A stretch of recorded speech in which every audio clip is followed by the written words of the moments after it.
Looking at the My Anime List page for Akashic Records was like an out-of-body experience. I clicked on it because it was the most popular non-sequel on the seasonal chart, and the sense of deja vu that it gave me for fall of 2015 was palpable. School uniforms with midriffs and garter belts, 3 straight episode thumbnails of tsundere blushing in front of a chalkboard. Actually, all 4 images are in front of a chalkboard, which is particularly mind-numbing. Genres listed: action, magic, fantasy, and school. Source: light novel, as if I had to tell you. I would have to be a total fucking idiot to watch this show. That's not to say that anyone who watches it is an idiot. I'm sure a lot of people will really enjoy this show and have a great time with it. But as the author of the 900-part series The Asterisk War Sucks, I think it's pretty clear that this isn't my kind of show, and that I should stay far, far away from it. But that's not as easy a decision for me to make as you might think. I've long made a point to at least try out every single new show which debuts, on the off chance that it's nothing like what it seems and that everyone talking about it sees it differently from how I would. Those things have happened before. But really, I've been doing this for long enough to be pretty fucking sure about this show, yet even then there's another element to it in the fact that I'm also a career anime talking about guy. I can't remember the last time I dropped a show without someone messaging me to tell me that I ought to give it a second chance because some really interesting stuff happens later, even though I made like an hour of videos trying to explain how you can usually tell if you're gonna like a show after the first episode. I've been doing a weekly podcast in which Best Guy Ever and I watch each episode of Ero Manga Sensei just to rip on it for kicks, and even though we've consistently complained about every single conceivable aspect of the series, I still get comments assuring me that I'm totally gonna end up liking the show by the end because of some stuff that happens later in the novels. Yeah, sorry if I'm doubtful that a series which I despise on every conceivable level is going to magically win me over in the end. I get a lot of this because I talk about anime to a big audience, but it's not just me who sees this stuff constantly. When I look at forum discussions, I consistently see people reassuring one another that they shouldn't have dropped this or that show, or that if you watched it again or looked at it a little harder, you'd notice its untold depths of merit which will surely change your mind about the series. Well, look, I'm gonna make this easy on all of you. I think that just about every show has merit, and on some level or in some way is good. Take a step back for a moment and think about how rare it is for the general anime populace to really actually hate a show. Looking through the seasonal charts on MAL, it is unfathomably rare for a full-length TV series to have a score below a 6, which by my metric is a positive score. The only time I ever see stuff in the 4 and 5 range is when it's a short series that just doesn't offer enough for the audience to feel any attachment to it, or is very cheaply made and terrible.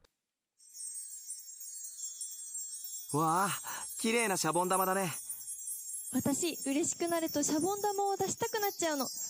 Scores below a 4 are exceedingly rare. For someone to score something above a 5, it must mean that they appreciated at least something about the show, even if they didn't necessarily like it all that much. And if you click on one of these 6 out of 10 shows and rummage through its stats, you'll almost always find it on a few dozen or even a few hundred favorites lists, with some 10 out of 10 scores. Point being that the idea of a show which literally no one loves or gets anything deeper out of than their peers is practically inane. And that makes perfect sense. Because shit, it's not like the people making these shows are a bunch of incompetent idiots. They must have gone through with making them because they thought that there'd be an audience who'd appreciate them, or else they wouldn't gamble all the money and manpower that it takes to make the damn things. And of course, this cuts both ways. Out of the tens of thousands of anime listed on MAL, less than 15 of them are ranked above a 9, most of those being different permutations of Gintama, and just a bit over 500 are ranked above an 8, with boatloads of those being sequels which only fans of the original would watch and rate in the first place. Thus, the overwhelming majority of anime listed on this site is scored between a 6 and an 8. That includes 2 of my personal top 10 favorite anime, shows that I would consider among the very greatest anime ever made, and that's totally fine, because it just means that they don't appeal to everyone as much as they do to me. There is no such thing as a universally beloved piece of art. Your Name is the highest rated anime on MAL, and even it has has 2,500 people who scored it below a 6, no less than 30 of whom saw fit to write reviews explaining themselves. So if there's no anime that's for everyone, and also virtually no anime that's for no one, then where does this desperation come from for others to recognize what's good about your show? I think it comes from this weird feeling that we sometimes get where we need our show to be recognized for what we see in it. When someone tells us that they didn't like our show, we start wondering if there's something wrong with us for liking it, or if something's wrong with them for not liking it, even though we know that taste is a thing and that everyone has it because, like, of course, that's obvious, isn't it? And yet there's still this compulsion when someone's shitting on our show to beg them to look at it differently and realize that there's more to it than they think. But if I'm here to preach something in this video, it's for everyone to chill out and just like or don't like what you like or don't like. Talk about it, sure, but don't worry about if others feel the same way. When I wrote about Girlish Number or Maid Dragon, I didn't expect anyone to change their mind about the shows or even to appreciate the things that I did about them. I just wanted others to understand why someone might have liked them, to recognize the existence of someone who feels this way about things and who is hardly alone in that. Likewise, when I tore into Scum's Wish, which is obviously a good show to a hell of a lot of people, but just not to me. And to all of the people who beg me to give another shot at a show that I dropped in the first 5 minutes because it pissed me off for some esoteric personal reason, I present the following. Exhibit A, my on-hold list. This is a list of over 130 shows that I watched at least one episode of, concluded that I liked them enough to continue, and still haven't gotten back to. Exhibit B, my plan to watch list. This is a list of over 130 shows that I know enough about to be interested in watching and still haven't gotten around to. And Exhibit C, Eureka 7. This was my favorite anime from 2007 through 2011, and I haven't rewatched it in like 8 years because it's 50 episodes long. I'd really like to know if it would make it into my top 10 list if I watched it today. There are two possibilities which await me in my future. Either humanity is going to find the path to immortality within my lifetime, and I'll still work too much and have too many different interests to ever watch all of the shows that I want to, because in a post-scarcity world, everyone will be making art constantly, or I'm going to die long before I get around to consuming every single piece of art which I might find something to like about. In the meantime, I'm going to choose my priorities carefully and skip out on Akashic Records for now.